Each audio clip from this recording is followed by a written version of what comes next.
ഓം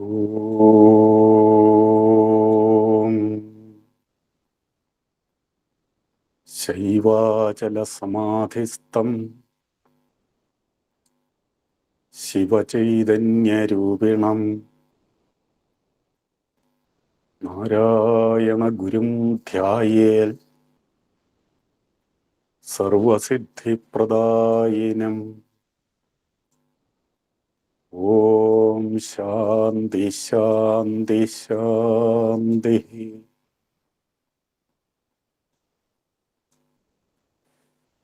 ഗുരുപാദങ്ങളിൽ പ്രണമിച്ചുകൊണ്ട്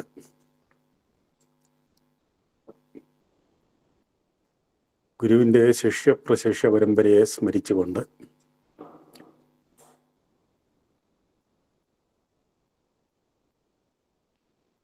ശ്രീനാരായണ ധർമ്മ പരിപാലന യോഗത്തിൻ്റെ ഉപാധ്യക്ഷനായിരുന്ന ചാവർകോട് കൊച്ചു ചെറുക്കൻ വൈദ്യരുടെ ചരമദിനമായ ഇന്ന് ആ മഹാന്റെ സ്മരണയ്ക്ക് മുമ്പിൽ ശ്രദ്ധാഞ്ജലി അർപ്പിച്ചുകൊണ്ട് സ്നേഹനിധികളായ ശിവഗിരി സാഹോദര്യം സ്മൈൽ കുടുംബാംഗങ്ങളെ, സജ്ജനങ്ങളെ, എല്ലാവർക്കും ഗുരുദേവാനുഗ്രഹം ഉണ്ടാകട്ടെ എന്ന് പ്രാർത്ഥിക്കുന്നു. കഴിഞ്ഞ 2-ാം തീയതിയായിരുന്നു, ആഗസ്റ്റ് 2-ാം തീയതിയായിരുന്നു ഗുരുദേവ ശിഷ്യനായ ദിവ്യശ്രീ ഗുരുപ്രസാദ സ്വാമി അവരുടെ സമാധി ദിനം. ഗുരുപ്രസാദ സ്വാമികൾ ഏതാണ്ട് നമുക്കന്യമായിരിക്കുന്നു എന്ന് തോന്നിപ്പോവുകയാണ്.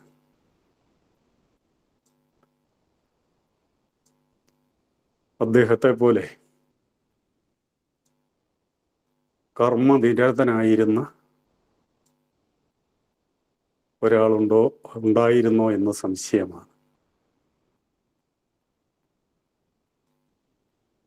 അദ്ദേഹത്തിന് ഗുരുദേവന്റെ അത്ര തന്നെ ആയുസ്സുണ്ടായിരുന്നു. ശിവഗിരി മഠം സ്ഥാപിച്ച കാലത്ത് തന്നെ ശിവഗിരിയിലെത്തി ഗുരുദേവന് ശിക്ഷപ്പെട്ട ആളാണ്.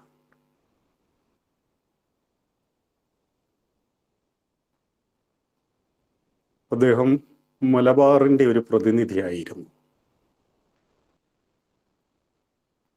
കണ്ണൂർ ജില്ലയിലുള്ള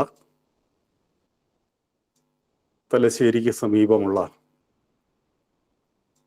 എടക്കാട് ഗ്രാമത്തിലായിരുന്നു അദ്ദേഹത്തിൻ്റെ ജനനം. അത് 1891 കരുതപ്പെടുന്നു.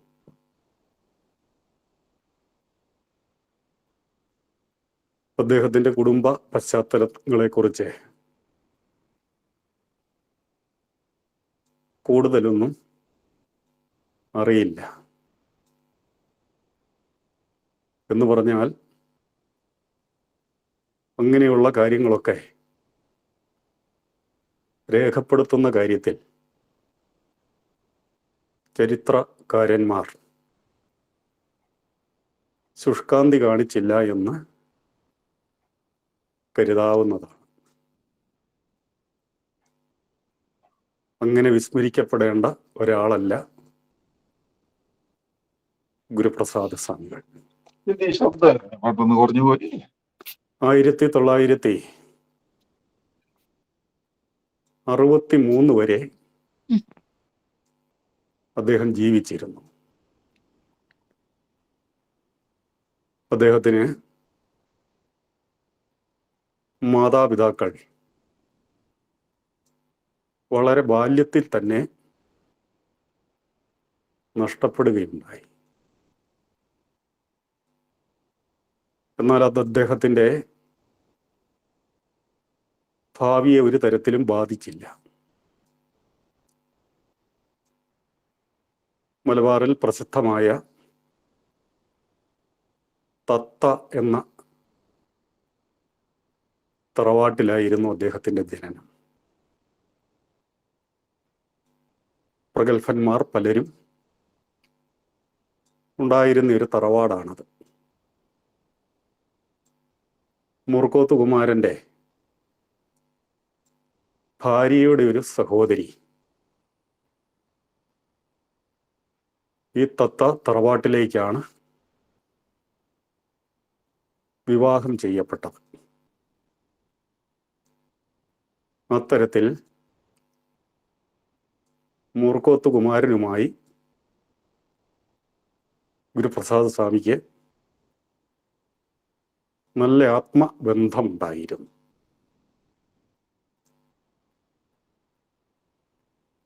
മിടുക്കനായ ഈ കുട്ടിയെ ഒരു ബന്ധു പ്രത്യേക താല്പര്യമെടുത്ത് പഠിപ്പിക്കുവാൻ തീരുമാനിക്കുകയാണ്. കണ്ണൂർ തലശ്ശേരി ഭാഗത്ത് നല്ല വിദ്യാഭ്യാസ സ്ഥാപനങ്ങൾ ഉണ്ടായിരുന്നിട്ടും എന്തൊക്കെയോ പരിഗണിച്ച് കുട്ടിയെ പഠിക്കാൻ അയക്കുന്നത് കൊച്ചിയിലേക്കാണ്. മെട്രിക്കുലേഷൻ വരെ കൊച്ചിയിലാണ് പഠിച്ചത്. തുടർന്ന് അദ്ദേഹം ഔപചാരിക വിദ്യാഭ്യാസം നടത്തിയതായി കാണുന്നില്ല. എന്നാൽ അദ്ദേഹത്തിൻ്റെ ആ പാണ്ഡിത്യവും പ്രകടനവുമൊക്കെ കണ്ടാൽ ഉന്നത വിദ്യാഭ്യാസമുള്ള ആളല്ലെന്ന് ആരും പറയുമായിരുന്നില്ല. അവിടെ ഒരു ക്രിസ്ത്യൻ മിഷണറി സ്കൂളായിരുന്നു. അതുകൊണ്ട് പാഠ്യ പദ്ധതിക്ക് പുറമെ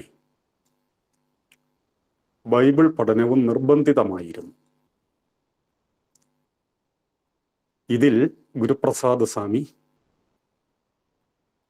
ഏതാണ്ട് ലയിച്ചു എന്ന് പറയാം. ജന്മനാ ക്രിസ്ത്യാനിയായ ഒരാൾ എടുക്കുന്നതിനേക്കാൾ കൂടുതൽ താല്പര്യം ബൈബിൾ വിഷയങ്ങളിൽ അദ്ദേഹം പ്രകടിപ്പിച്ചപ്പോൾ പലരും ധരിച്ചുപോയി ഈ വിദ്യാർത്ഥി ക്രിസ്ത്യാനിയായിത്തീരുമെന്ന്. അത്ര താല്പര്യത്തോടെയായിരുന്നു സ്വാമിയുടെ ബൈബിൾ പഠനം. എന്നാൽ പിന്നീട് കാണുന്നത് അതിൽ മാത്രം അദ്ദേഹത്തിൻ്റെ ശ്രദ്ധ ഒതുങ്ങി നിൽക്കുന്നില്ല. താരതമ്യേന ചെറിയ ഗ്രന്ഥമാണ് ബൈബിൾ. അത് അദ്ദേഹം പെട്ടെന്ന് തന്നെ പഠിച്ചു തീർത്തു. പിന്നീട് അദ്ദേഹത്തിൻ്റെ ശ്രദ്ധ ഹൈന്ദവ തത്വശാസ്ത്രങ്ങളിലേക്കായി. അദ്ദേഹം വിവേകാനന്ദനെ പഠിച്ചു തുടങ്ങി. വിവേകാനന്ദ സാഹിത്യത്തിൽ താല്പര്യത്തോടെ മുഴുകിത്തുടങ്ങി. ഇതോടൊപ്പം തന്നെ കൂടുതൽ അറിയണമെങ്കിൽ ഇംഗ്ലീഷ് പരിജ്ഞാനം അത്യാവശ്യമാണെന്ന് കണ്ടു. ഈ വായന ഇംഗ്ലീഷ് ഭാഷയിലും ഉപസ്ഥിതി വരുത്തുന്നതിന് അദ്ദേഹം വിനിയോഗിക്കുകയുണ്ടായി. ഇംഗ്ലീഷിൽ അദ്ദേഹം നല്ല സ്വാധീനം ഉണ്ടാക്കിയെടുത്തു എന്ന് പറയാം. ഇങ്ങനെ ഇരിക്കെയാണ് ആ വിദ്യാർത്ഥി ഇപ്പോൾ ഏതാണ്ട് മെട്രിക്കുലേഷൻ തീരാറായി. ഏതാണ്ട് ഒരു 15 വയസ്സോളം എത്തിയിരിക്കുന്നു. അദ്ദേഹം ശ്രീനാരായണ ഗുരുദേവനെ കുറിച്ച് കേൾക്കാൻ ഇട വന്നു. ഗുരുദേവൻ ഏറെക്കുറെ കൊച്ചി ഭാഗത്തൊക്കെ പ്രസിദ്ധനായി കഴിഞ്ഞിരുന്നു. ഗുരുവിനെ കുറിച്ചുള്ള കേട്ടറിവുകളും അനുഭവങ്ങളുമൊക്കെ പലരിൽ നിന്നും അറിയാൻ ഇടയായപ്പോൾ ഗുരുവിനെ കാണണമെന്നൊരു ആഗ്രഹമുണ്ടായി. അപ്പോഴാണ് ഒത്തുവരുന്നത് സ്വാമി തുപ്പാദങ്ങൾ പള്ളുരുത്തിയിൽ ഒരു ഭവനത്തിൽ വന്നിരിക്കുന്നു. വലിയ ദൂരമില്ല. ആ കുട്ടി അന്ന് സ്കൂളിൽ പോകാതെ ആ ഭവനം തേടിച്ചെന്നു. അപ്പൊ അവിടെ കുറച്ച് പ്രമാണിമാരൊക്കെ ഉണ്ട്. എല്ലാവർക്കും ദർശനവും മറ്റും നൽകുന്നതിന് തൃപ്പാദങ്ങൾ വെളിയിൽ തന്നെ ഉണ്ടായിരുന്നു. അപ്പോൾ ഇങ്ങനെ ഒരു കുട്ടി ചെല്ലുന്നത് അവിടെ അങ്ങനെ ഗൗനിക്കപ്പെടുകയും മറ്റുമില്ല. എന്തോ ഗൗരവമുള്ള വിഷയങ്ങൾ പ്രമാണിമാരും എല്ലാവരും കൂടിയിരിക്കുന്നിടത്ത് ചർച്ച ചെയ്യുന്ന വേളയിൽ ഈ കുട്ടി അവിടെ ചെന്ന് ആകെ അമ്പരന്ന് നോക്കി നിന്നു. അല്പം ഗൗരവം മുറ്റി നിന്ന അന്തരീക്ഷത്തിൽ പെട്ടെന്നായിരുന്നു ഈ കുട്ടിയുടെ നേരെ നോക്കി ഗുരുദേവന്റെ ചോദ്യം. കുട്ടി ഇന്ന് പള്ളിക്കൂടത്തിൽ പോയില്ലേ? ഓ, ഇതും പള്ളിക്കൂടമാണല്ലോ എന്ന് പറഞ്ഞ് പുഞ്ചിരിച്ചു.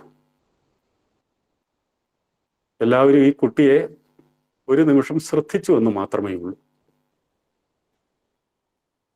പലതും മനസ്സിലാകുന്നുണ്ട്, എന്നാൽ മനസ്സിലാകുന്നുമില്ല. ഗുരുദേവന്റെ സംഭാഷണം ശ്രദ്ധിച്ചുകൊണ്ട് ആ കുട്ടി അവിടെ നിന്നു. അപ്പോൾ ഊണുകാലമായി. അതിന് ക്ഷണിക്കപ്പെടുന്നു. എല്ലാവരും ഗുരുവിന്റെ പിന്നാലെ അകത്തേക്ക് പോയി. നല്ലപോലെ വിശക്കുന്നുണ്ടായിരുന്ന ഈ കുട്ടി വെളിയിൽ ഒറ്റയ്ക്കായി. അകത്തേക്ക് കയറി ചെല്ലുവാൻ മനസ്സനുവദിച്ചില്ല. വിശേഷിച്ച് ആരും പറഞ്ഞുമില്ല. ഇങ്ങനെ വിചാരിച്ചു കൊണ്ടിരുന്നപ്പോൾ അകത്തുനിന്ന് ഗുരുദേവന്റെ ശബ്ദം കേട്ടു.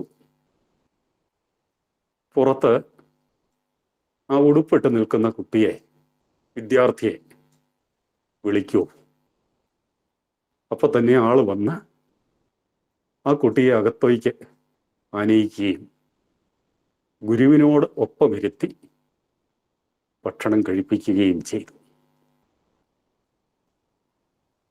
വീണ്ടും വെളിയിൽ വന്ന് സംഭാഷണം തുടർന്നു. ഏതാണ്ട് വൈകുന്നേരമായപ്പോൾ ഗുരുദേവൻ മറ്റൊരിടത്തേക്ക് പുറപ്പെടുകയും ചെയ്തു. ഗുരുദേവൻ അവിടുന്ന് പിരിഞ്ഞു പോകുന്നത് വരെ ഈ കുട്ടി അവിടെ തന്നെ ചെലവഴിച്ച് തൻ്റെ താമസ സ്ഥലത്തേക്ക് മടങ്ങുകയും ചെയ്തു. ഈ കുട്ടിക്ക് ഗുരുദേവനെ ഇഷ്ടമായി എന്ന് പറയാം. ഗുരുവിൻ്റെ ആ സമ്പർക്കം ഈ കുട്ടി കൊതിക്കുകയാണ്. ഗുരുവിൻ്റെ അടുത്തെത്തുവാൻ മനസ്സ് വെമ്പുകയാണ്. മെട്രിക്കുലേഷൻ പരീക്ഷയെല്ലാം പാസ്സായി നാട്ടിൽ ചെന്നു. ഇപ്പോൾ ഏറെക്കുറെ 15-16 വയസ്സായി. ഒരു വർഷവും കൂടി ഏതാണ്ട് ഈ സംഭവത്തിന് ശേഷം കടന്നുപോയി. ഇദ്ദേഹം വീട്ടുകാരുടെ അനുമതിയോടെ തന്നെ സ്വാമി തൃപ്പാദങ്ങളെ കാണുവാൻ വർക്കലയിലേക്ക് വരികയാണ്. അപ്പൊ നോക്കണം, അരുവിപ്പുറത്ത് നിന്ന് ഗുരുദേവൻ തൻ്റെ ആസ്ഥാനം ശിവഗിരിയിലേക്ക് മാറ്റിയിട്ട് അധികകാലം ഒന്നും ആയിട്ടുണ്ടായിരുന്നില്ല. ഒരു ആശ്രമമായി അത് രൂപപ്പെട്ടു വരുന്നതേ ഉണ്ടായിരുന്നുള്ളൂ. എന്ന് പറയുമ്പോൾ ഒരു 1905-6 കാലഘട്ടമായിരിക്കണം. അപ്പം അവിടെ ചെല്ലുമ്പോൾ അത്യാവശ്യം ചെറിയ തോതിൽ കൃഷികളൊക്കെ ഉണ്ട്. താഴ്വാരത്ത് കെട്ടിടങ്ങളാണെങ്കിൽ ഒന്നുമില്ല. ആകെപ്പാടെ ഒരൊറ്റപ്പെട്ട വനപ്രദേശമെന്ന് പറഞ്ഞുകൂടാ, എന്നാലും അതിൻ്റെ ഏറെക്കുറെ ഒരു കുറ്റിക്കാടുകൾ നിറഞ്ഞ ഒരു വനപ്രതീതി തന്നെയുണ്ട്.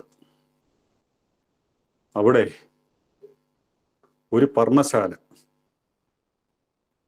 തെങ്ങ് കൊണ്ട് കെട്ടിയൊരുക്കിയ ഒരു പർണശാലയിലായിരുന്നു ഗുരു വസിച്ചിരുന്നത്.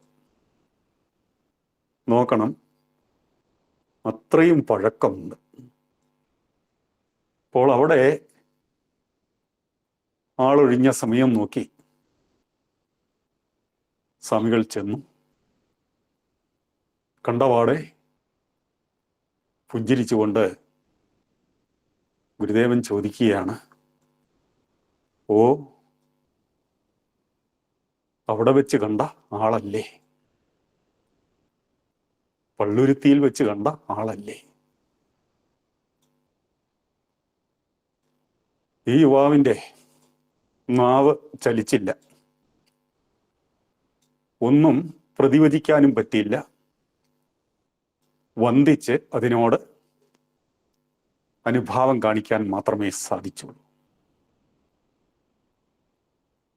അവിടെ തുടരുകയാണ് ഈ യുവാവ്. അദ്ദേഹത്തിൻ്റെ പേര് ചാത്തുക്കുട്ടി എന്നായിരുന്നു. അതിനി ഗുരുപ്രസാദായി മാറുവാൻ അധികം താമസമില്ല. എന്നാണ് അദ്ദേഹം, ഏത് കാലത്താണ് അദ്ദേഹം സന്യാസ ദീക്ഷ സ്വീകരിച്ചതെന്ന് കൃത്യമായി അറിയാൻ പറ്റുന്നില്ല. എന്താണെങ്കിലും ശിവഗിരി ആശ്രമം ആരംഭിച്ച് ആദ്യമായി നടന്ന സന്യാസ ദീക്ഷാ ചടങ്ങിൽ ഏതാണ്ടൊരു 3-4 പേരെ സന്യാസ ദീക്ഷ സ്വീകരിച്ചെന്നും അതിലൊരാൾ ഗുരുപ്രസാദ സ്വാമി ആയിരുന്നെന്നുമാണ് കരുതപ്പെടുന്നത്. ഇപ്പോൾ ഇവിടെ ദീക്ഷാനാമം ഇങ്ങനെ കൽപ്പിക്കുവാനും ഒരു കാരണമുണ്ട്. സാധാരണ ഒരു സന്യാസ നാമം സന്യാസി സ്വീകരിക്കുന്ന ആളിൻ്റെ വരെ പരിഗണിക്കപ്പെടാറുണ്ട്. ഇവിടെ ഗുരുപ്രസാദ സ്വാമിയുടെ എല്ലാ വ്യക്തി വൈശിഷ്ട്യങ്ങളും അംഗീകരിച്ചുകൊണ്ട്, അതിനെ അനുഗ്രഹിച്ചുകൊണ്ട് ആണ് ഈ നാമം നൽകിയത്. വാസത്തിനിടയിൽ തൃപ്തികരമായി ഗുരുവിന് പ്രസാദം തോന്നുന്ന രീതിയിൽ ഏൽപ്പിക്കുന്ന ചുമതലകൾ നിർവഹിക്കുകയും അവിടെ പെരുമാറുകയും ചെയ്യുന്നതിന് ഗുരു മുഴിഞ്ഞത്രേ. ഓ, ഗുരുവിനെ പ്രസാദിപ്പിക്കുന്നുവല്ലോ, എങ്കിൽ ഗുരുപ്രസാദ് എന്നാകട്ടെ. ഇത് സ്വാമികൾക്ക് കിട്ടിയ വലിയൊരു അംഗീകാരം തന്നെയായിരുന്നു. ഗുരു പ്രസാദിച്ച് തന്നെ നൽകിയ നാമം ഗുരുപ്രസാദ്. ഇതിനെ കേവലം ഒരു സന്യാസനാമമായിട്ടല്ല നാം കാണേണ്ടത് എന്ന് ഇതിൽ നിന്ന് മനസ്സിലാക്കുക. പറഞ്ഞല്ലോ, ആദ്യം ചെന്ന പാടെ 2-3 മാസക്കാലമേ നിന്നുള്ളൂ. അപ്പോഴല്ല ഈ സന്യാസ ദീക്ഷ കിട്ടുന്നത്. അപ്പോൾ ഈ കുട്ടി വർക്കലയിലേക്ക് പോയി. വീട്ടുകാർക്ക് ആശങ്കയായി. അവരുടെ കത്തുകൾ വരാൻ തുടങ്ങി. നിർബന്ധം വർദ്ധിച്ചു വന്നു. വീട്ടിലൊന്ന് പോയിട്ട് വരാൻ തന്നെ ആ യുവാവ് തീരുമാനിക്കുന്നു. ഗുരുദേവന്റെ അനുമതിയോടെ തന്നെയാണ് പോകുന്നത്. യാത്ര അയക്കാൻ നേരം പറഞ്ഞത്, ഓ, ഇനിയും വരാമല്ലോ, അതൊക്കെ വിശ്വാസം പോലിരിക്കും, 1 വർഷം കഴിഞ്ഞ് വരാമല്ലോ. അതേതാണ്ട് ഒരു പ്രവചനം പോലെയായി. വിശ്വാസം പോലെ ഇരിക്കും എന്നതിന് അവിടെ പ്രസക്തി ഉണ്ടായിരുന്നു. ഗുരുപ്രസാദിന്റെ വിശ്വാസം പോലെ തന്നെയാണ് സംഭവിക്കുന്നത്. ഓർക്കും തോറും, അവിടുത്തെ അനുഭവങ്ങൾ ഓർക്കും തോറും, അവിടുത്തെ മൊഴികൾ വീണ്ടും വീണ്ടും അയവിറക്കും തോറും വിശ്വാസം കൂടി വരികയായിരുന്നു. ഏതാണ്ട് 1 വർഷം, ഗുരു പ്രവചിച്ച മാതിരി 1 വർഷം കഴിഞ്ഞപ്പോൾ സന്യാസം സ്വീകരിക്കണമെന്ന ഉറച്ച ലക്ഷ്യത്തോടെ തന്നെ ഈ ചാത്തുക്കുട്ടി ശിവഗിരിയിലെത്തുകയും അധികം വൈകാതെ ഒരു ചിത്ര പൗർണമി നാളിൽ സന്യാസം സ്വീകരിക്കുകയുമാണ് ഉണ്ടായത്. പിന്നീട് ഗുരുദേവനോടൊപ്പം പലയിടങ്ങളിലും സഞ്ചരിക്കുവാൻ,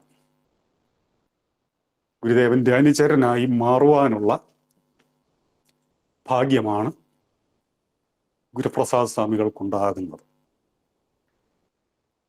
പല പല സംഭവങ്ങളും നാം അറിയാനിടയായത്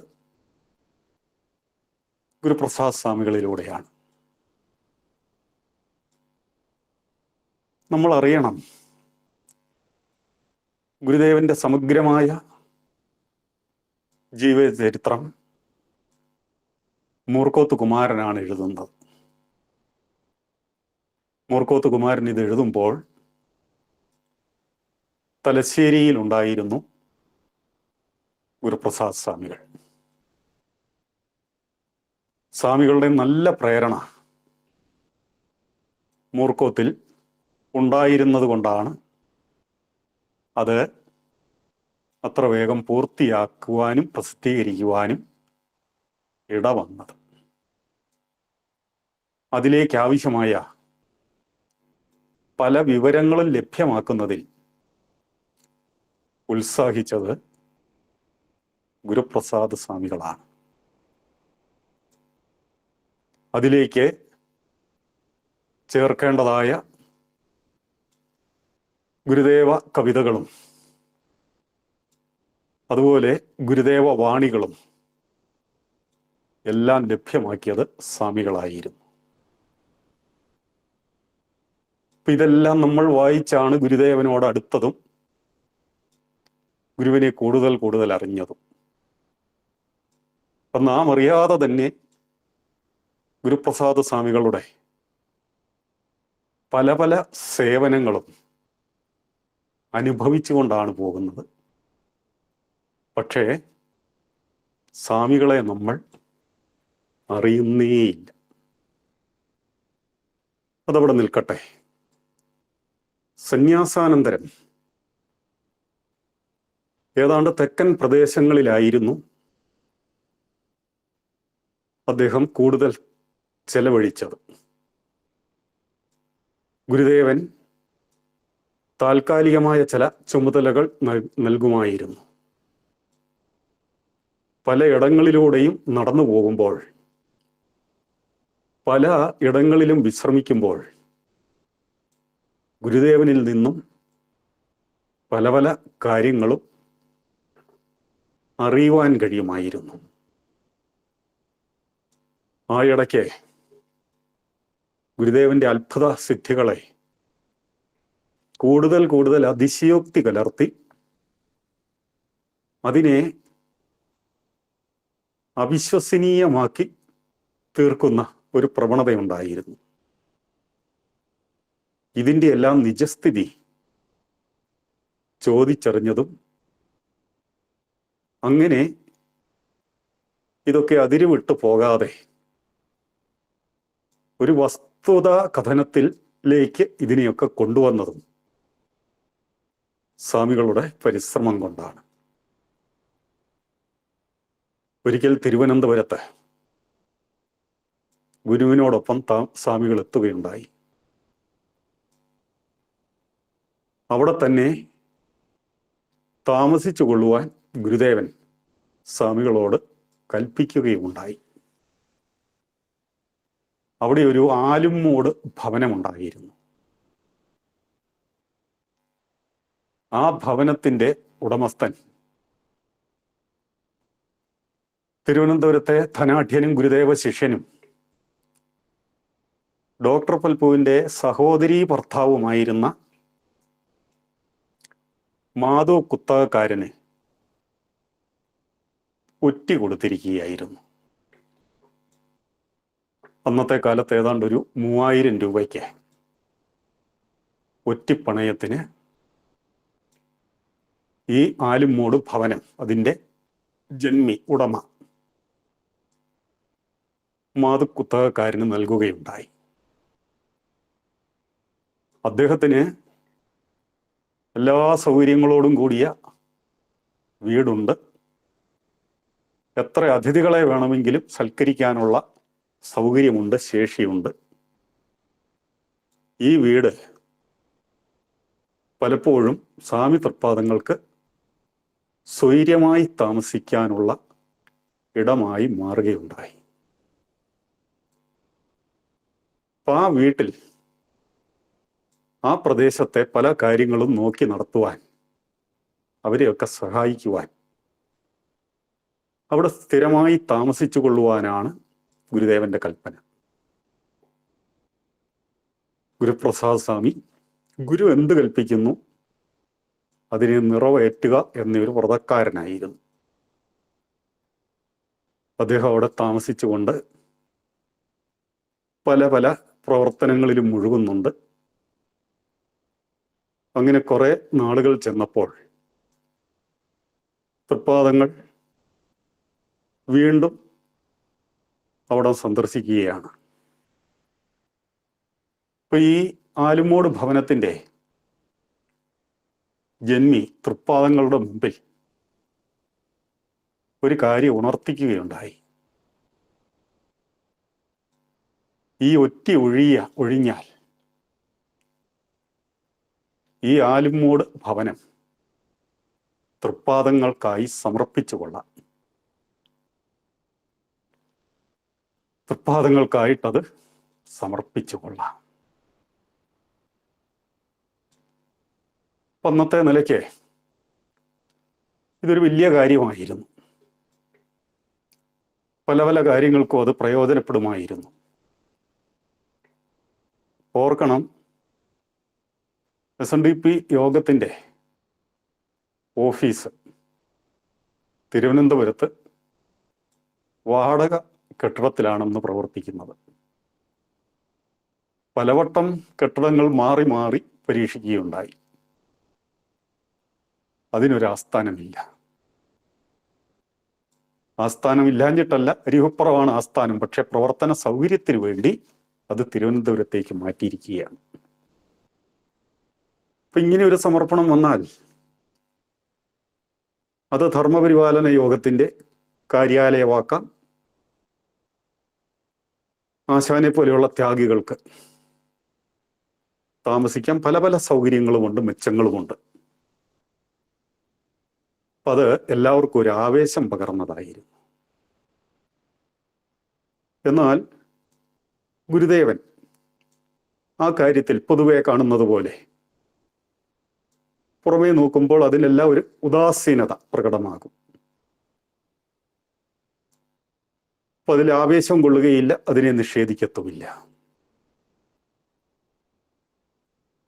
അപ്പോൾ മാധു കുത്തകക്കാരൻ ഇയാൾ ഇങ്ങനെ ഒരു നല്ല സന്മനസ് കാണിക്കുന്നത് കൊണ്ട് ആ ഒറ്റിപ്പണം 3000 രൂപ തിരിച്ചു കൊടുത്തു, ഒറ്റി ഒഴിച്ചു കൊടുത്തു.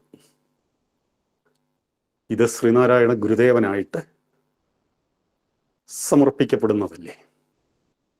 ആ 3000 രൂപ ഇളവ് ചെയ്തു കൊടുത്തു.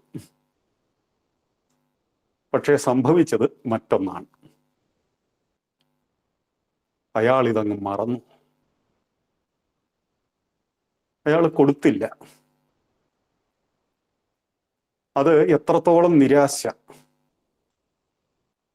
മറ്റുള്ളവർക്കുണ്ടാക്കി കാണുമെന്ന് ഊഹിക്കാവുന്നതേ ഉള്ളൂ. ഇങ്ങനെയൊരു സാഹചര്യത്തിൽ എത്രത്തോളം പഴികളും വിമർശനങ്ങളും ഇതേപ്പറ്റി ഉണ്ടായി കാണും. പക്ഷേ ഗുരുദേവന് യാതൊരു ഭാവഭേദവുമില്ല. ഇവിടെ ഒരു കാര്യം ഓർക്കണം. ഗുരുദേവന്റെ ഒരു കവനം അത് ആദ്യമായി സ്വീകരിക്കുവാൻ ഭാഗ്യമുണ്ടായത് ഗുരുപ്രസാദ സ്വാമികൾക്കാണ്. ആ കവനമായിരുന്നത്രേ ദത്താപഹാരം.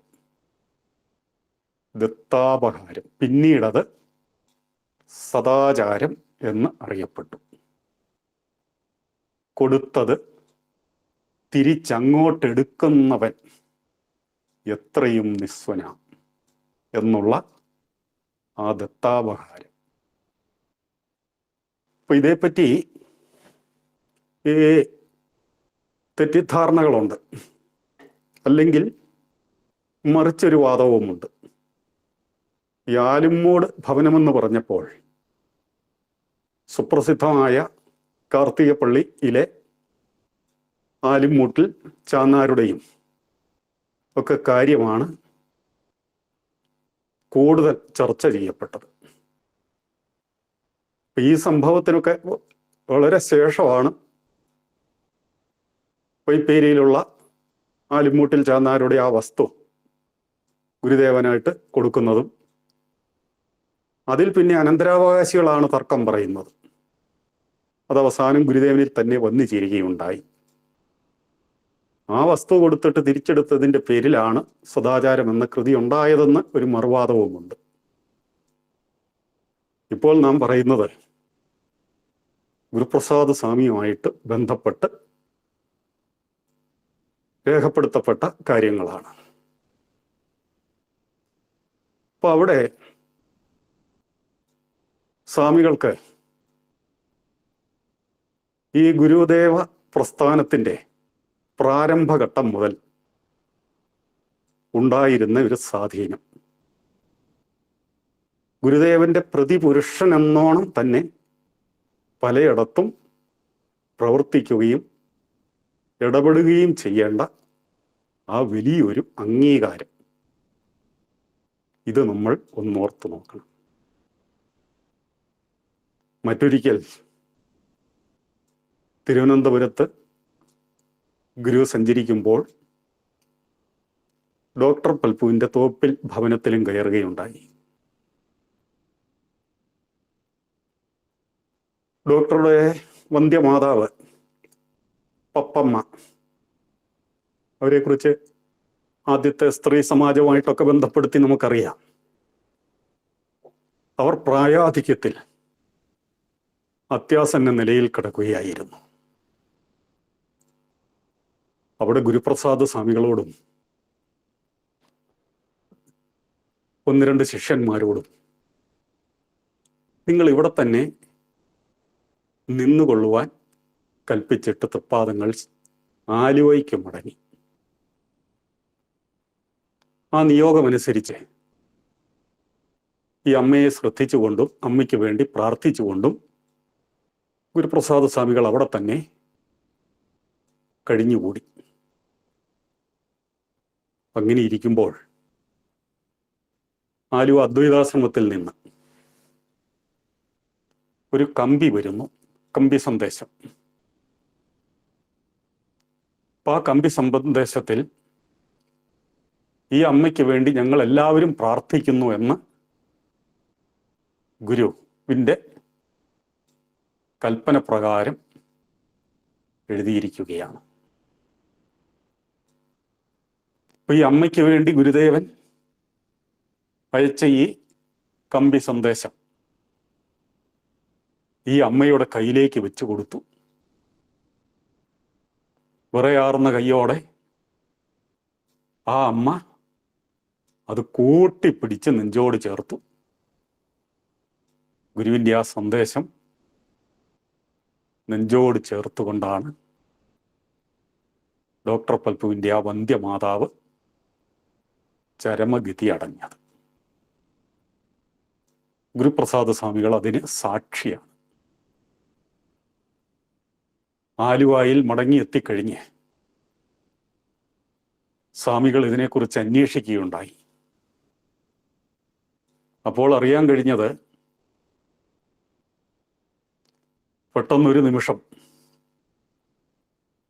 തിരുവനന്തപുരത്തിനുടൻ തന്നെ ഒരു കമ്പി അയക്കണമെന്നും ഉടനെ തന്നെ വേണമെന്നും അത് ചെല്ലേണ്ട താമസമേ ഉള്ളൂ എന്നും കൽപ്പിച്ച് അയപ്പിച്ചതാണത്രേ ആ കമ്പി.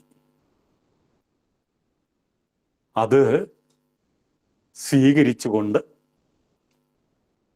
ആ അമ്മ യാത്രയാവുക. ഒന്നോർത്തു നോക്കൂ, ആ അമ്മയോടൊക്കെയുള്ള കടപ്പാട്. ഇപ്പം ആ സഹവാസത്തിനൊക്കെ ഇടയിൽ പൂർവകാര്യങ്ങൾ എത്രയോ മനസ്സിലാക്കാൻ നല്ല ഭാഷ പണ്ഡിതൻ കൂടിയായിരുന്ന സ്വാമികൾക്ക് കഴിഞ്ഞിട്ടുണ്ടാവും. അദ്ദേഹം കൂടുതൽ ഇങ്ങനെ സ്വതന്ത്ര ഗ്രന്ഥങ്ങളൊന്നും എഴുതിയിട്ടില്ല, പക്ഷെ പ്രസംഗിച്ചിട്ടുണ്ട്. ആ പ്രസംഗങ്ങളുടെ എല്ലാം സമാഹാരം അവസാനം 2-3 വാള്യങ്ങളായി ഇറക്കുകയും ചെയ്തിരുന്നു. അതൊക്കെ നിധി പോലെ പലയിടത്തും സൂക്ഷിക്കപ്പെടുന്നുണ്ട്. അതൊക്കെ വെളിച്ചം കാണുന്ന ഒരു സാഹചര്യമുണ്ടായാൽ അതിൽ നിന്നൊക്കെ ഗുരുദേവനെ പറ്റി പല വിലപ്പെട്ട സംഭവങ്ങളും നമുക്ക് ലഭിക്കുമെന്ന് പ്രതീക്ഷിക്കാം. പ്രിയമുള്ളവരെ, ഒരിക്കൽ കുമ്മമ്പള്ളി രാമൻപിള്ളയാശാൻ, അദ്ദേഹം പ്രായാധിക്യത്തിൽ തിരുവനന്തപുരത്താണ് അവസാന കാലം കഴിക്കുന്നത്. അവിടുത്തെ കാണുവാൻ വാരണപ്പള്ളിയിലെ അവിടുത്തെ പഴയ ശിഷ്യനായിരുന്ന ഗുരുദേവൻ പോവുകയാണ്. അതോടൊപ്പം ഗുരുപ്രസാദ് സ്വാമികളും ഉണ്ടായിരുന്നു. തൻ്റെ ഗുരുനാഥൻ്റെ അടുത്ത് കരുണയോടെ കുശലാന്വേഷണം ചെയ്തതിന് ശേഷം കുറേ നേരം കണ്ണടച്ച് ധ്യാന നിമഗ്നനായി അവിടുന്ന് നിലകൊണ്ടു. ആ ഗുരുവിനെ വന്ദിച്ച് മടങ്ങുകയും ചെയ്തു. ഗുരുദേവൻ മൗനിയായിരുന്നു. ഒരു വേള മൗനം ഭഞ്ജിച്ചുകൊണ്ട് അവിടുന്ന് ഗുരുപ്രസാദ് സ്വാമികളോട് പറഞ്ഞത്, കൂടെ കൂടെ ചെല്ലണം. വേണ്ടത് എന്തൊക്കെയെന്ന് അന്വേഷിച്ച് വേണ്ടത് ചെയ്യണം. നോക്കൂ, അവിടുത്തെ ഗുരുഭക്തി, അവിടുത്തെ ആ കൃതജ്ഞത, അവിടെ ഗുരുവിന് വേണ്ടി ശിഷ്യൻ ചെയ്യേണ്ടത്. ഗുരുവിൻ്റെ ആ പ്രതിപുരുഷനായി നിന്ന് ശിഷ്യൻ ചെയ്യുകയാണ്. ഗുരുദേവന്റെ ആ നിയോഗപ്രകാരം ഗുരുപ്രസാദ സ്വാമികളാണ് അവസാന കാലം വരെ, അഥവാ അവിടുത്തെ അന്ത്യം വരെ, ഗുരുദേവന്റെ ഗുരുവിന് വേണ്ടി ക്ഷേമാന്വേഷണവുമായി എത്തിയതും അറിഞ്ഞ് ആവശ്യങ്ങളെല്ലാം നിർവഹിച്ചു കൊടുത്തതും. ഓർക്കൂ, ഇതുപോലെ ഗുരു നിയോഗം, ഗുരു ചെയ്യേണ്ട കാര്യങ്ങൾക്ക് പകരം നിന്ന് ചെയ്യുവാൻ നിയുക്തനായ ആ ശിഷ്യൻ എത്ര ധന്യനായിരുന്നു എന്നോർക്കുക. ഒരിക്കലൊരു സഞ്ചാരമാണ്. 5 തെങ്ങും കടന്ന് കടക്കാവൂര് വഴി വരുന്നു. അപ്പോൾ ഇതാ അവിടെയുള്ള ഒരു കുടിലിൽ നിന്നും ഒരു വൃദ്ധയായ സ്ത്രീ, മുസ്ലിം സ്ത്രീയാണെന്ന് കാണുമ്പോൾ അറിയാം. അവർ ഇതാ വിറയ്ക്കുന്ന കൈകളോടെ, വിറയാർന്ന ചുണ്ടുകളോടെ, കൂടുതൽ അടുക്കാതെ എന്നാൽ വെളിയിലിറങ്ങി നിന്ന് സ്വാമികളെ വന്ദിക്കുന്നു. സ്വാമികൾ ആ വൃദ്ധയെ അങ്ങോട്ട് സമീപിച്ച് വിശേഷങ്ങളെല്ലാം ചോദിച്ചറിയുന്നു. വീണ്ടും സഞ്ചാരം തുടങ്ങവേ തൃപ്പാദങ്ങൾ ഗുരുപ്രസാദ സ്വാമികളോട് പറയുകയാണ്, ഈ അമ്പയെ നമുക്ക് മറന്നുകൂടാ, ഈ അമ്പയെ നമുക്ക് മറന്നുകൂടാ. ഒരു കാലത്ത് ധാരാളം പുട്ടും മീനും തന്നവരാണ്. നോക്കൂ, ഇത് അവധൂതകാലമാണെന്ന് ഓർത്തുകൊള്ളണം. ആ കാലത്തെ ഒരു പ്രകൃതം, ഇതുപോലുള്ള അമ്മമാര് സമയമറിഞ്ഞ് ഉണ്ടായിരുന്നത് വെച്ച് നീട്ടിയതാണ് ആ ശരീരത്തിൽ ജീവൻ നിലനിൽക്കാൻ ഉപകരിച്ചത്. നോക്കൂ, അതിൻ്റെ ആ ഒരു കൃതജ്ഞത, അനുഭവിച്ചതിനെ കുറിച്ചുള്ള ആ ഒരു നന്ദി, ഇത് ശിഷ്യന്മാരെ കൂടി പഠിപ്പിക്കുകയാണ്. ഇങ്ങനെയുള്ള സന്ദർഭങ്ങൾ ഉണ്ടാക്കി വന്ന വഴി മറക്കാതിരിക്കാൻ, കടമകളോ കടപ്പാടുകളോ വിസ്മരിക്കാതിരിക്കാൻ. ഇപ്പൊ ഇങ്ങനെ 2 വശവും കൂടി കണ്ടുകൊള്ളണം. ശിഷ്യന്മാർക്കെല്ലാം ഇതുപോലെ ഉപദേശങ്ങൾ കൊടുക്കുന്നതിലുപരി ഇതുപോലുള്ള സന്ദർഭങ്ങളിലൂടെയുള്ള പെരുമാറ്റങ്ങളിലൂടെയാണ്, പ്രവൃത്തികളിലൂടെയാണ് ഗുരുദേവൻ ശിക്ഷണം നൽകിയതത്രേ. ശിവഗിരിയിൽ ഗുരുദേവനോടൊപ്പം കഴിയുമ്പോൾ അവിടുത്തോട് പലതും ചോദിച്ചറിയണമെന്നുണ്ടായിരിക്കും. പ്രാരംഭത്തിൽ അതിനൊക്കെ കഴിയുമായിരുന്നില്ല. പലതും ചോദിക്കാൻ ഉള്ളിൽ വെമ്പുന്നുണ്ട്, പക്ഷേ പുറത്തേക്ക് വരില്ല. സന്ദർശകരാരെങ്കിലും ഒക്കെ വരുമ്പോൾ അവരുമായി പല സംഭാഷണങ്ങളും വരും. ഇങ്ങനെയുള്ള സംഭാഷണങ്ങളിൽ ഗുരുപ്രസാദ സ്വാമികൾ മനസ്സിൽ എന്ത് ആണോ സംശയമായി സൂക്ഷിച്ചിരുന്നത്. അതിനൊക്കെയുള്ള മറുപടിയായി ഈ സന്ദർശകരോട് മൊഴിയുന്നത് കേട്ട് ഗുരുപ്രസാദ സ്വാമികൾ അമ്പരന്നിട്ടുണ്ട്. ഇങ്ങനെ ഈ മൊഴിയുന്നതിനിടയിൽ അർത്ഥവത്തായി തൻ്റെ ശിഷ്യനെ കൂടി ഗുരു കടാക്ഷിക്കും. ചോദിച്ചില്ലെങ്കിലും ഉള്ളിലുള്ള ചോദ്യങ്ങളെ മനസ്സിലാക്കി മറ്റുള്ളവരോട് സംഭാഷണം നടത്തുന്ന കൂട്ടത്തിൽ ഈ ശിഷ്യന് വേണ്ടുന്ന ഉത്തരങ്ങളും കൂടി മൊഴിയുക.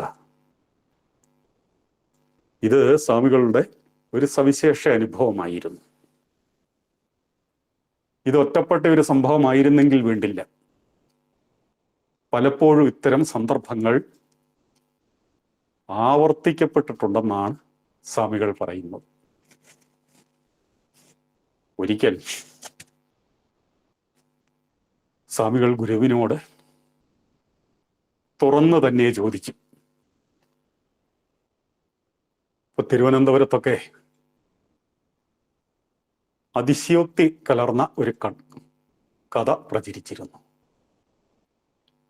ഇന്നും പഴമക്കാരൊക്കെ അത് പറയുന്നുണ്ട്, പലരും ഇത് വിശ്വസിക്കുന്നുമുണ്ട്. ആ കഥ ഇങ്ങനെയാണ്. ഗുരുദേവൻ ഒരു കുളത്തിൽ,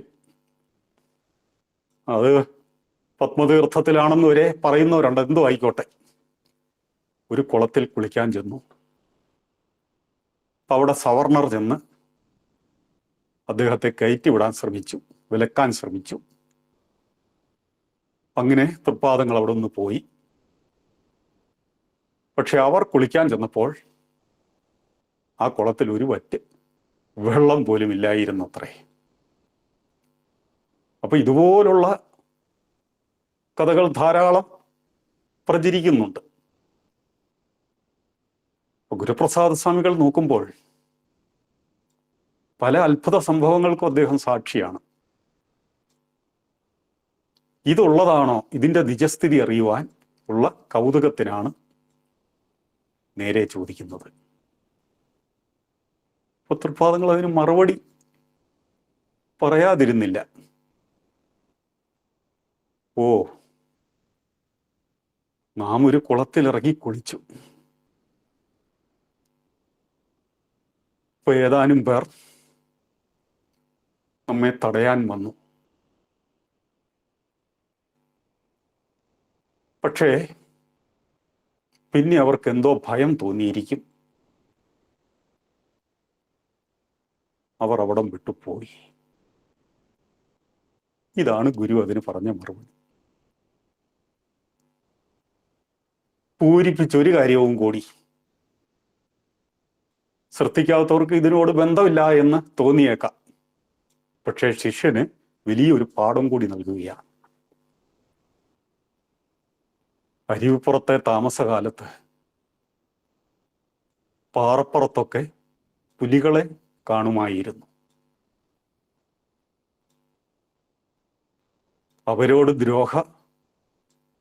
അവരോട് ഉപദ്രവ മനസ്ഥിതി ഇല്ലായിരുന്നത് കൊണ്ട് അവ നമ്മെ ഉപദ്രവിച്ചില്ല.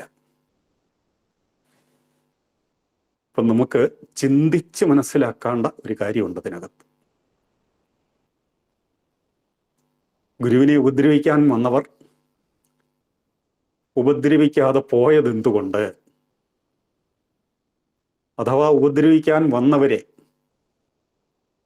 ഇതുപോലെ അവരുടെ ഉപദ്രവ മനസ്ഥിതി മാറുവാൻ എന്ത് ചെയ്യണം? ഒരു പാഠം ഗുരു നൽകുകയാണ്. ആ പുലികളെ ഉദാഹരണമാക്കി. ജന്തുക്കൾ പോലും അവയോട് ഉപദ്രവ മനസ്ഥിതി ഇല്ല എങ്കിൽ അവ നമ്മെ ഉപദ്രവിക്കില്ല. അതാണ്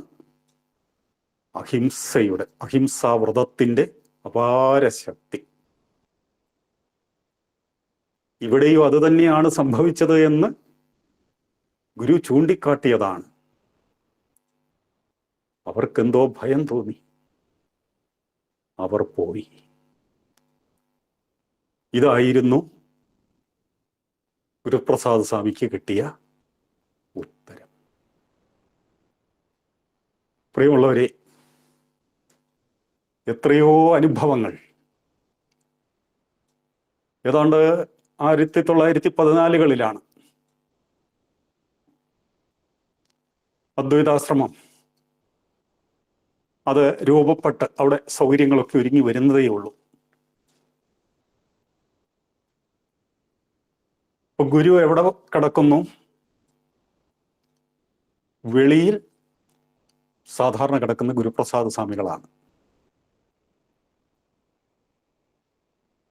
അപ്പൊ അതുകൊണ്ട് ഈ രാത്രിയിലെ ചലനങ്ങളും അസമയത്തുള്ള പുറത്തിറങ്ങിയുള്ള സഞ്ചാരവുമെല്ലാം സ്വാമികൾക്ക് മനസ്സിലാക്കാനാകുമായിരുന്നു.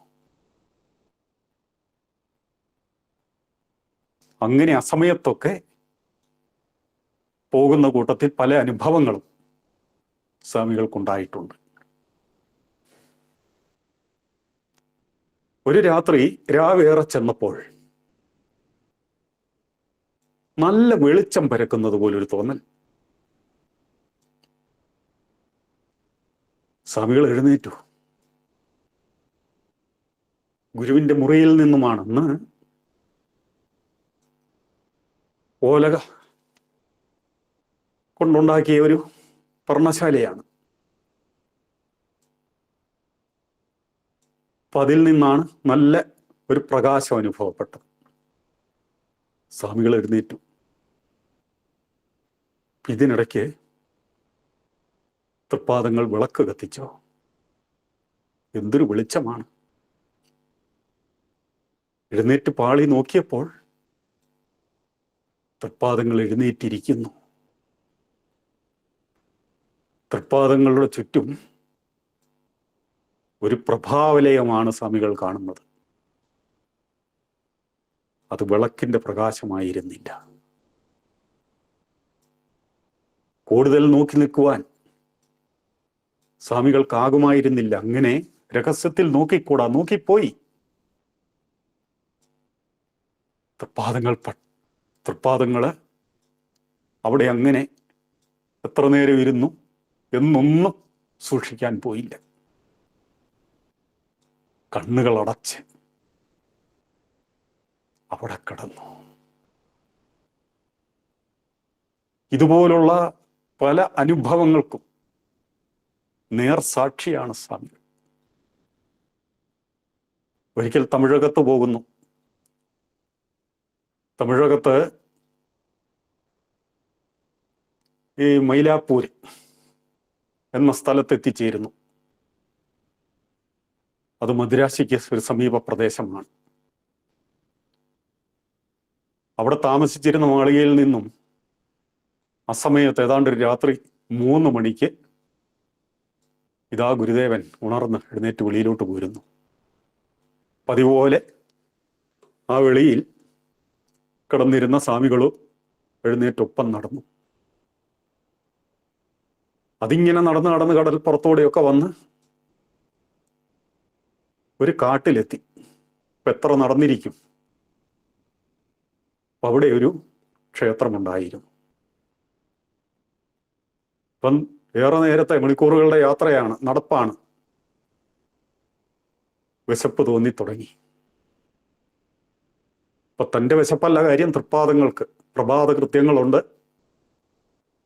ആഹാരത്തിന്റെ കാര്യമുണ്ട്. അപ്പം സ്വാമികൾ ഉണർത്തിച്ചു, ഒരു പരിചയമുള്ള ഭക്തനുണ്ട്, നമുക്ക് അങ്ങോട്ട് പോകാം. അപ്പോ തൃപ്പാദങ്ങൾ പുഞ്ചിരിച്ചുകൊണ്ട് പറഞ്ഞു, ഗുരുപ്രസാദിന് വിശ്വാസമുണ്ടെങ്കിൽ അതൊക്കെ ഒത്തുവരും.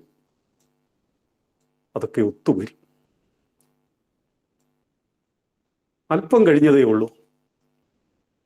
അതാ ഒരു സ്ത്രീ വരുന്നു, ഒരു മുതലിയാർ സ്ത്രീ. തളികയിൽ പഴമുണ്ട്, ഉപയോഗിക്കാൻ പറ്റുന്ന പലതുമുണ്ട്. അപ്പം അത് തൃപ്പാദങ്ങളുടെ മുമ്പിൽ വെക്കുന്നു. അപ്പോൾ അവർ അവിടെ പറയുന്നത്, എളുപ്പമായപ്പോൾ ഒരു സ്വപ്നം കണ്ടത്രേ. ഈ ക്ഷേത്രത്തിൽ ആരോ വന്ന് വിശന്നിരിക്കുന്നത്രേ. ദേഹശുദ്ധി വരുത്തി ഇതുമായിട്ട് വന്നതാണ്. നോക്കണേ. പുഞ്ചിരിയോടെ ഗുരു ശിഷ്യനെ നോക്കുന്നു. ശിഷ്യനാണെങ്കിൽ അമ്പരക്കെയല്ല, വിശ്വാസം ഒന്നുകൂടി ഉറയ്ക്കുകയാണ്. ആ സ്ത്രീയോട് ഒരു അസുഖ വിവരം ചോദിക്കുന്നു.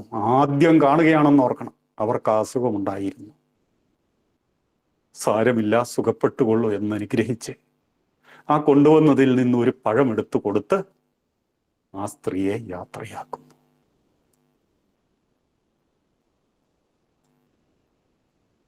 ഇനി നോക്കൂ, ഒരു സംഭവം കൂടി. ശിവഗിരിയിൽ വെച്ച് തന്നെയാണതും. തൃപ്പാദങ്ങളോട് ശാസ്ത്രവാദം ചെയ്യുവാനായി 1-2 പണ്ഡിതന്മാരവിടെ വരികയാണ്. സവർണരാണ്. പർണശാലയുടെ ഒരു തിണ്ണയിൽ തൃപ്പാദങ്ങൾ ഇരിപ്പുണ്ടായിരുന്നു. അവിടെ ശിഷ്യന്മാരും സമീപത്തുണ്ടായിരുന്നു. കുമാരനാശാനും ആ കൂട്ടത്തിലുണ്ടായിരുന്നു. ഇവർ വന്നു. ഇവരുടെ ശരീരഭാഷയൊക്കെ ആശ്രമോചിതമായിരുന്നില്ല. പണ്ഡിത ഗർവ്.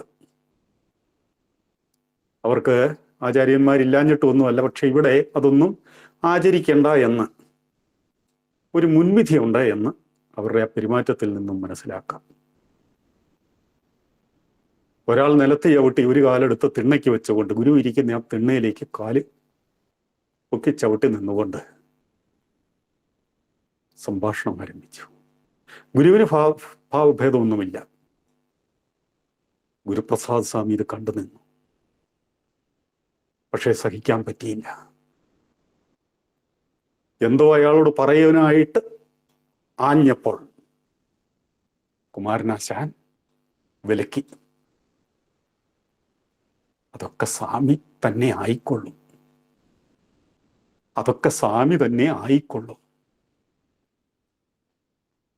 ഗുരുപ്രസാദ് സ്വാമി പിൻവാങ്ങി. സംഭാഷണം അല്പം പുരോഗമിച്ചപ്പോൾ കാണുന്നത്, ഈ കാലെടുത്ത് തിണ്ണെ വെച്ചിരുന്നയാൾ അത് പിൻവലിക്കുന്നു. ഇതാ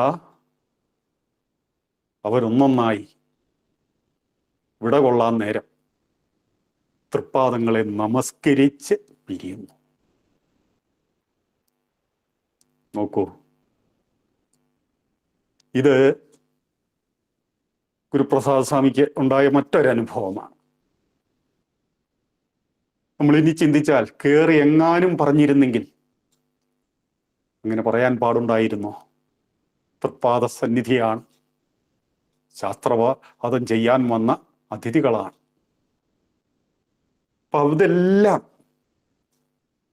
ഭാവി പ്രവർത്തനങ്ങൾക്കുള്ള അനുഭവങ്ങളായിത്തീരുകയാണ്. ഇപ്പൊ ഗുരുദേവനോടൊപ്പം തന്നെ മുഴുവൻ സമയവും സ്വാമികൾ ചെലവിൽ അഴിച്ചു എന്ന് അർത്ഥമില്ല. പലയിടങ്ങളിൽ നിന്ന് ആളുകൾ എത്തും, പല പല ആവശ്യങ്ങൾ ഉന്നയിക്കും.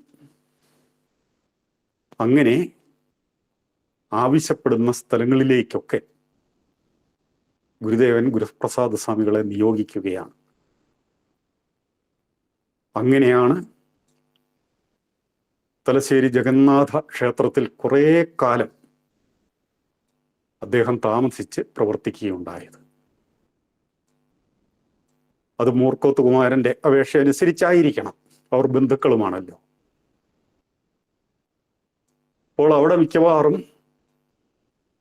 മൂർക്കോത്ത് കുമാരന്റെ വീട്ടിലെ ഒരു അംഗത്തെ പോലെയായി സ്വാമികൾ. അവിടെ താമസിക്കുന്നു എന്നല്ല, ആ വീട്ടിലെ ഒരു അവിഭാജ്യ ഘടകമായി സ്വാമികൾ മാറി. മൂർക്കോത്ത് കുമാരൻ ഒരു സാഹിത്യകാരനായിരുന്നു, പത്രപ്രവർത്തകനായിരുന്നു. ഏറ്റവും കൂടുതൽ പത്രങ്ങളിൽ പ്രവർത്തിച്ച ആളായി അദ്ദേഹം മാറാനിടയായത് അദ്ദേഹത്തിന് തൃപ്തി തോന്നാഞ്ഞ് പലയിടവും വിട്ടതുകൊണ്ടാണ്. കാരണം സ്വാതന്ത്ര്യമില്ല, ഉടമകളുടെ താല്പര്യങ്ങൾക്കനുസരിച്ച് എഴുതേണ്ടി വരും. അങ്ങനെ വിടുകയാണ്. ഒരിക്കൽ കുമാരൻ മാസ്റ്റർ സ്വാമികളോട് പറഞ്ഞു, സ്വാതന്ത്ര്യമായിട്ട് എഴുതുവാൻ നമുക്ക് ഒരു സാഹചര്യവുമില്ലല്ലോ. അപ്പം മുതൽ ഗുരുപ്രസാദ് സ്വാമികളുടെ പരിശ്രമമായി ബർമ്മയിലേക്കൊക്കെ തലശ്ശേരിക്കാർ ധാരാളം പോയിട്ടുണ്ട്. അവിടങ്ങളൊക്കെ ആയിട്ട് ബന്ധപ്പെടുന്നു, സിലോണുമായി ബന്ധപ്പെടുന്നു. അങ്ങനെ അവരുടെ എല്ലാം സഹായ സഹകരണത്താൽ ഗജകേസരി എന്നൊരു പത്രം, അന്ന് ദിനപത്രമല്ല കേട്ടോ, പത്രം നമ്മൾ ഭാഷ പറയുന്നതേ ഉള്ളൂ, ഒരു പത്രം ആരംഭിക്കുകയാണ്. മൂർക്കോത്ത് കുമാരൻ്റെ തനതായ ശൈലിയിലുള്ള ലേഖനങ്ങളും കാഴ്ചപ്പാടുകളും വെളിയിൽ വന്നത് അതോടെയാണ്. മൂർക്കോത്ത് കുമാരൻ എന്ന വിമർശകന്റെ, സാഹിത്യകാരന്റെ ഉദയവും അതോടെയാണെന്ന് നമുക്ക് പറയാവുന്നതാണ്. പിന്നീടും അദ്ദേഹം ഈ സിലോൺ മലയാളി അതുപോലൊക്കെയുള്ള ഈ പത്രങ്ങളുമായിട്ട് സഹകരിക്കുന്നുണ്ട്. ജഗന്നാഥ ക്ഷേത്രവുമായി അദ്ദേഹത്തെ ബന്ധപ്പെടുത്താവുന്നത് ആദ്യത്തെ ലോഹപ്രതിമയുണ്ടല്ലോ, അതിനുവേണ്ടി രൂപീകരിച്ച കമ്മിറ്റി ഗുരുപ്രസാദ് സ്വാമികൾ അംഗമായിരുന്നു. ഗുരുപ്രസാദ് സ്വാമികളെ പോലെ ഒരാൾക്ക് എത്രത്തോളം പ്രവർത്തിക്കേണ്ടി വന്നിരുന്നു എന്ന് നമുക്ക് ഊഹിക്കാവുന്നതേ ഉള്ളൂ. കാരണം ത്യാഗിയാണ്, മുഴുവൻ സമയം പ്രവർത്തകനാണ്.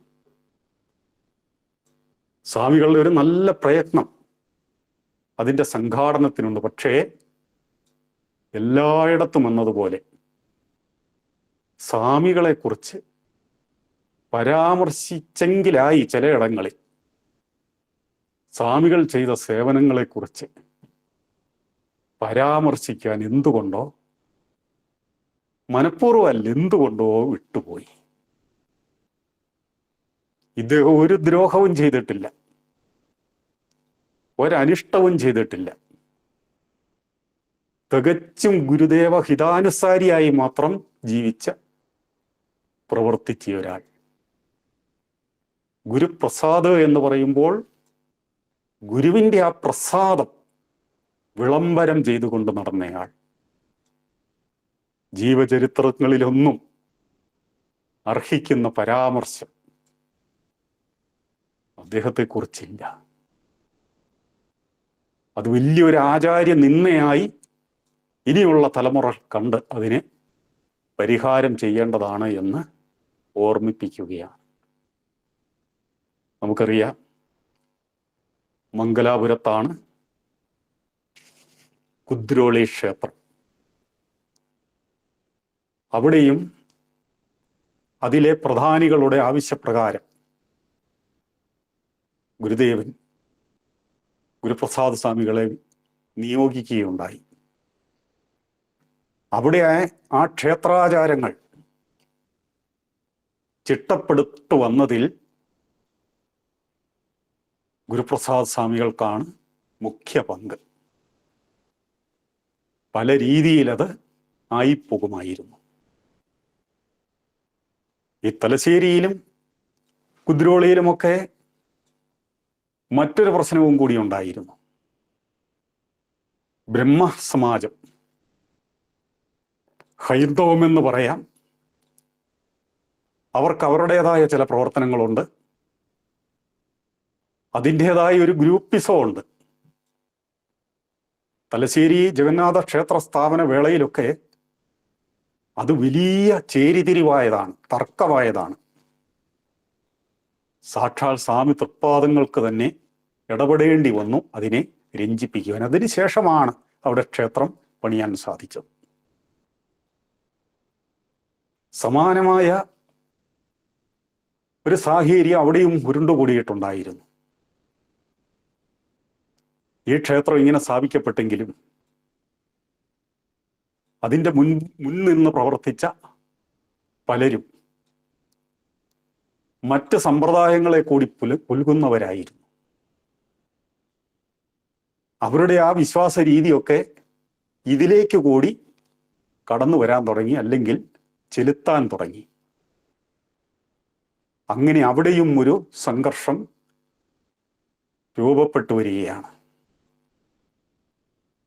നോക്കൂ, തലശ്ശേരിയിൽ ഗുരുദേവൻ നേരിട്ട് ഇടപെട്ടാണ് ആ പ്രശ്നം പരിഹരിക്കുന്നെങ്കിൽ, ഇതിതാ മംഗലാപുരമാണ്, തുളുനാടാണ്. അങ്ങനെ ഒരിടത്ത് അതിനേക്കാൾ വലിയ ഒരു പ്രതിസന്ധി രൂപപ്പെട്ടു വന്നപ്പോൾ ഗുരുദേവൻ നിയോഗിക്കുന്നത് ഗുരുപ്രസാദ സ്വാമിയാണ്. അവിടെ ഗുരു പ്രതീക്ഷിച്ചതുപോലെ തന്നെ എല്ലാം രമ്യമാക്കി അവിടുത്തെ ആരാധന രീതികളൊക്കെ ചിട്ടപ്പെടുത്തി എന്നു മാത്രമല്ല, പിന്നെ ഗുരുപ്രസാദ സ്വാമികളുടെ പ്രവർത്തനം രോമാഞ്ചം കൊള്ളിക്കുന്നതാണ്. ഇന്ന് നമ്മൾ ആവേശത്തോടെ അവകാശപ്പെടുന്നുണ്ടല്ലോ, കന്നഡയിലെ ഗുരുഭക്തരെ കണ്ടുപഠിക്കണം, അവരുടെ ഗുരുദേവ ജയന്തിയും അവരുടെ ഗുരുമന്ദിരങ്ങളുമൊക്കെ. നമ്മളൊക്കെ ഇത് അഭിമാനപൂർവം ഇങ്ങനെ പ്രദർശിപ്പിക്കാറുമുണ്ട്. ഗുരുപ്രസാദ് സ്വാമികളുടെ പ്രവർത്തനം കുദ്രോളി കേന്ദ്രീകരിച്ചില്ലായിരുന്നു എങ്കിൽ കർണാടകത്തിൽ ഗുരുവിനെ ആരും അറിയില്ല. ഗുരു അവിടെ വലിയൊരു സമൂഹത്തിൻ്റെ കുലഗുരുവായി സ്വീകരിക്കപ്പെടുകയുമില്ല. ഈ കാര്യത്തിൽ നമ്മൾ കടപ്പെട്ടിരിക്കുന്നത് ഗുരുപ്രസാദ സ്വാമികളോടാണ്. ഗുരുദേവ കൃതികൾ ആദ്യമായി മലയാളത്തിൽ നിന്നും മറ്റൊരു ഭാഷയിലേക്ക് മൊഴിമാറ്റം നടത്തിയത് ഇവിടെ സ്വാമികൾ 2 ഭാഷയിലേക്ക് ഭാഷാന്തരം ചെയ്തു ഗുരുദേവ കൃതികൾ, തുളു ഭാഷയിലേക്കും കന്നഡ ഭാഷയിലേക്കും. അത് ഏറെ അച്ചടിച്ച് വിതരണം ചെയ്യപ്പെട്ടു. ഗുരുദേവനെ കുറിച്ച് കൊച്ചു ഗ്രന്ഥങ്ങൾ എഴുതി പ്രസിദ്ധീകരിച്ചു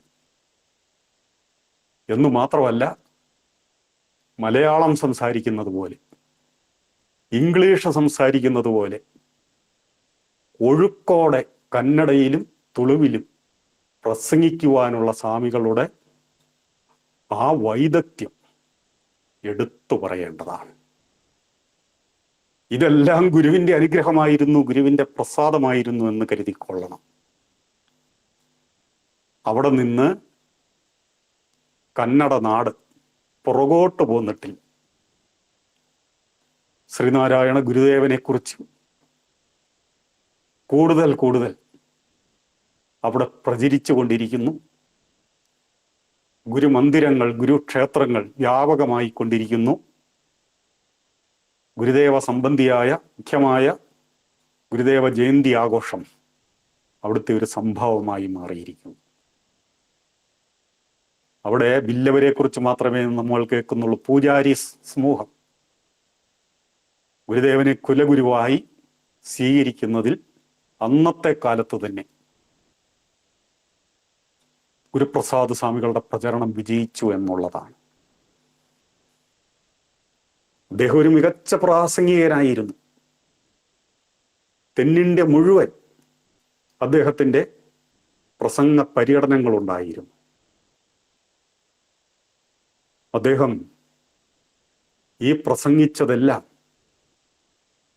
സമാഹരിച്ച് 3 വാള്യങ്ങളായി ഗ്രന്ഥമാക്കുകയുണ്ടായി. പ്രസംഗമാലിക, പല പേരുകളിലാണ്.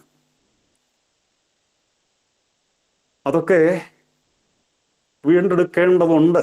അതിന് ഇടവരട്ടെ എന്നാണ് പ്രാർത്ഥന. അവിടുന്ന്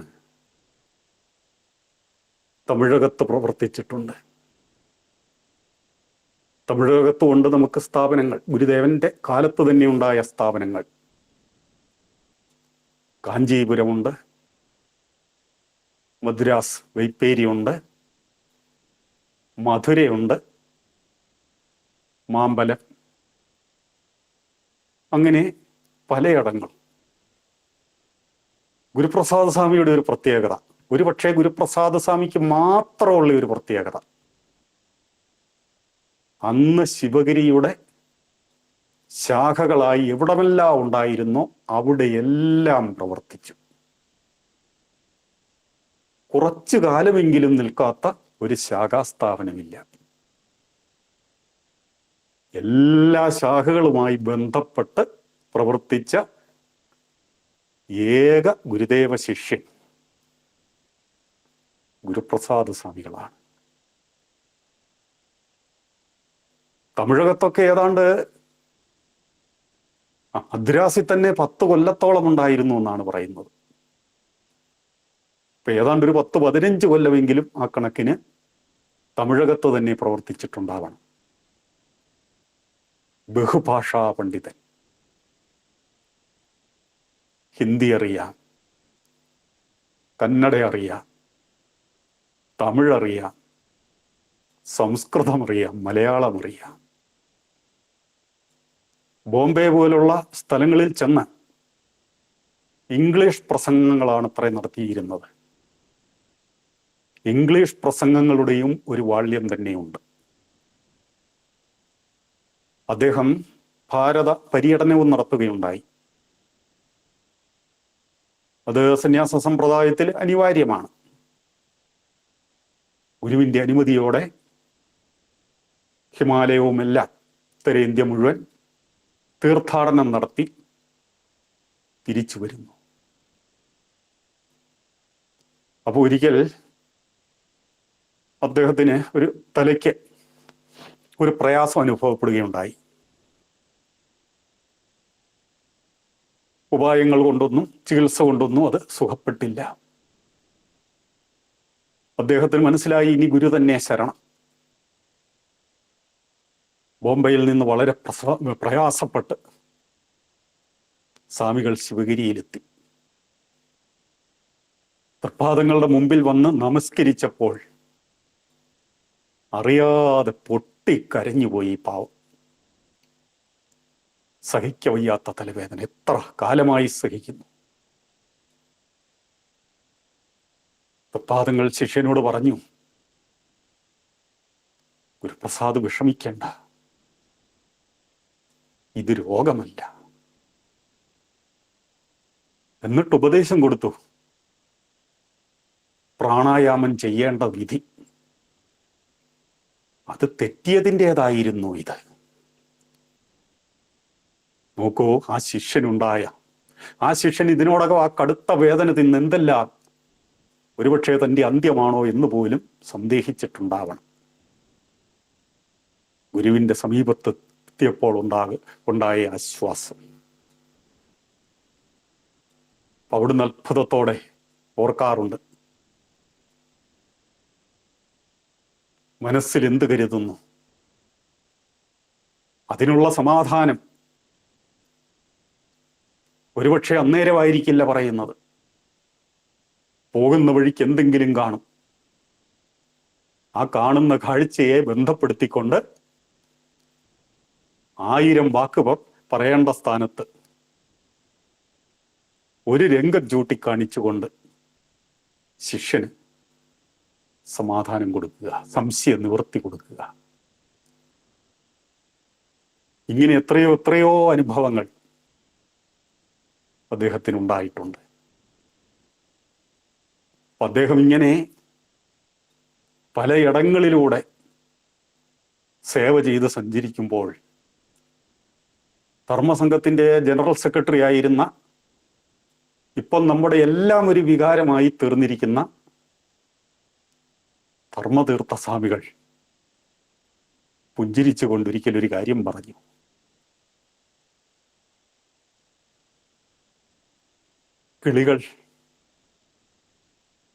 കിളികൾ വിത്ത് ഇടുന്നത് പോലെയാണ് ഗുരുപ്രസാദ് സ്വാമിയുടെ പ്രവർത്തനം. കിളികൾ ഈ പഴം കൊത്തിച്ചെന്ന് എവിടെയെങ്കിലും കൊണ്ട് വെക്കുമ്പോൾ അവിടെ വിത്ത് വീഴും. ഇങ്ങനെ കിളികൾ വിത്തിടുന്നത് പോലെയാണ് ഗുരുപ്രസാദ് സ്വാമികളുടെ പ്രവർത്തനം. എന്ന് പറഞ്ഞാൽ സ്വാമികൾ എവിടെ പോയിട്ടുണ്ടെങ്കിലും ആ പ്രവർത്തിച്ചതിന് ഒരു ഫലം അവിടെ ഉണ്ടാകും. അതോടൊപ്പം പൂരിപ്പിച്ചൊരു കാര്യവും കൂടി പറഞ്ഞു. പക്ഷെ കിളുത്ത് വരുമ്പോഴേക്കും മറ്റ് കിളികൾ അത് കൊത്തിക്കൊണ്ട് പോകാതിരുന്നാൽ കൊള്ളാം. അതൊരു താക്കീതായിരുന്നു. സ്വാമികൾ ചെയ്തു വെച്ചതൊക്കെ പിന്തുടരാൻ ആളുണ്ടായി എന്ന് വരില്ല എന്നതിനെക്കുറിച്ചൊരു സൂചന. സ്വാമികളുടെ ഒരു പ്രത്യേകത കൂടി ശ്രദ്ധിച്ചുകൊണ്ട് നമുക്ക് അവസാനിപ്പിക്കാം. അത് മറ്റൊന്നുമല്ല, ശിവഗിരിയിൽ ഒരു സ്ഥാനത്തേക്കും അദ്ദേഹം വന്നില്ല. ഭരണത്തിൽ നിന്നും ബോധപൂർവം ഒഴിഞ്ഞു നിന്ന ഒരു സന്യാസി. ചുമതലകൾ വഹിച്ചിട്ടുണ്ട്. ഒരിക്കൽ ഒരു പ്രത്യേക സാഹചര്യത്തിൽ ശിവഗിരി തീർത്ഥാടന സെക്രട്ടറിയായി ബ്രഹ്മവിദ്യ മന്ദിരത്തിൻ്റെ സെക്രട്ടറി, അതൊരു ചുമതല എന്ന് മാത്രമേ ഉള്ളൂ. ഒരിക്കലും അദ്ദേഹം ഒരു ചേരിയുടെ ഭാഗമായില്ല. സോദരത്വേന വാഴണം, സർവേ സോദര ബുദ്ധയ, ഇതുപോലുള്ള ഗുരുദേവ വാണികളെ ഇതുപോലെ വിജയകരമായി ജീവിതത്തിൽ പകർത്തിയ മറ്റൊരാളില്ല. മറ്റെല്ലാവരെയും നോക്കൂ, അനിഷ്ടമുണ്ടായിട്ടുണ്ട്, നിഷ്ക്രമണം ഉണ്ടായിട്ടുണ്ട്, ഇങ്ങനെ പലതും കാണാം. ഇപ്പൊ ശിവലിംഗ സ്വാമികളൊക്കെ ഒരിടത്ത് പ്രതിഷ്ഠിച്ചാൽ അവിടെ തന്നെ ഗുരു തന്നെ പറഞ്ഞിട്ടുണ്ട്, ശിവലിംഗം ശിവലിംഗത്തെ പോലെയാണ്, അവിടെ ഉറച്ചുകൊള്ളും. ഇദ്ദേഹം ഇതാ സർവവ്യാപി എന്നതുപോലെ എല്ലായിടവുമായി ബന്ധപ്പെട്ടു. ഒരു ശത്രുവ് പോലും അദ്ദേഹത്തിന് ഉണ്ടായിരുന്നില്ല. അവസാനമായി ശ്രദ്ധിക്കേണ്ടത്, അദ്ദേഹത്തിൻ്റെ അന്ത്യം 1963 ആഗസ്റ്റ് 2 താൻ മറ്റാർക്കും ഭാരമാകാൻ സ്വാമികൾ ആഗ്രഹിച്ചില്ല. അദ്ദേഹം എന്ത് ചെയ്തെന്നറിയുമോ? ആരോഗ്യം പോയി എന്ന് കണ്ടപ്പോൾ അദ്ദേഹം നേരെ വീട്ടിലേക്ക് ചെന്നു. അവിടെ ബന്ധുക്കളുടെ സംരക്ഷണയിൽ അന്ത്യകാലം കഴിച്ചുകൂട്ടി. എവിടെ ജനിച്ചോ അവിടെ തന്നെ സമാധി അടഞ്ഞു. ഗുരുപ്രസാദ് സ്വാമിയുടെ ആ സമാധി കുടീരം, അപ്പം അത് കാണുമ്പോൾ അറിയാം വിധിപ്രകാരമായിരിക്കില്ല. അപ്പം അത് ചെയ്യാനുള്ള ആളില്ലായിരുന്നതിനുള്ള പരിജ്ഞാനം, സമാധി ഇരുത്താൻ അതിനുള്ള ആൾ ഉണ്ടായിരുന്നിരിക്കില്ല. ധർമ്മതീർത്ഥ സ്വാമികളുടെ കുടീരമൊക്കെ കാണുന്നത് പോലെ നീളത്തിലാണ് കാണുന്നത്. ജന്മദേശത്ത് തന്നെ സ്വാമികളുടെ സമാധിയും ഒരുങ്ങി. ജഗന്നാഥ ക്ഷേത്രത്തിലേക്കൊക്കെ പോകുന്നവർ, മംഗലാപുരത്തേക്കൊക്കെ പോകുന്നവർ, അവർ കൂടി ഭാവിയിൽ ഇതുപോലൊരു മഹാത്യാഗിയുടെ, മഹായോഗിയുടെ കുടീരവും കൂടി സന്ദർശിക്കുവാൻ ഇടയാകട്ടെ. അവിടെയും ഒരു തീർത്ഥ സ്ഥാനമായി മാറുവാൻ ഇടവരട്ടെ എന്ന് നമുക്ക് പ്രാർത്ഥിക്കാം. പ്രിയമുള്ളവരെ, എങ്ങനെയോ അദ്ദേഹത്തിൻ്റെതായ കുറ്റങ്ങൾ കൊണ്ടല്ല, എങ്ങനെയോ അദ്ദേഹം അവഗണിക്കപ്പെട്ടു പോയി. ഇനി വിസ്മൃതിയിലേക്ക് കൂടി പോകാതിരിക്കട്ടെ. അദ്ദേഹത്തിൻ്റെ സ്മരണാ ദിനങ്ങളിലെങ്കിലും ഉയർന്നു വരുമാറാകട്ടെ എന്ന് പ്രാർത്ഥനയോടെ ആ ധന്യസ്മരണകൾക്ക് മുമ്പിൽ പ്രണാമങ്ങൾ അർപ്പിച്ചുകൊണ്ട് ഈ വാക്കുകൾ ഇവിടെ സമർപ്പിക്കുന്നു. നന്ദി, നമസ്കാരം.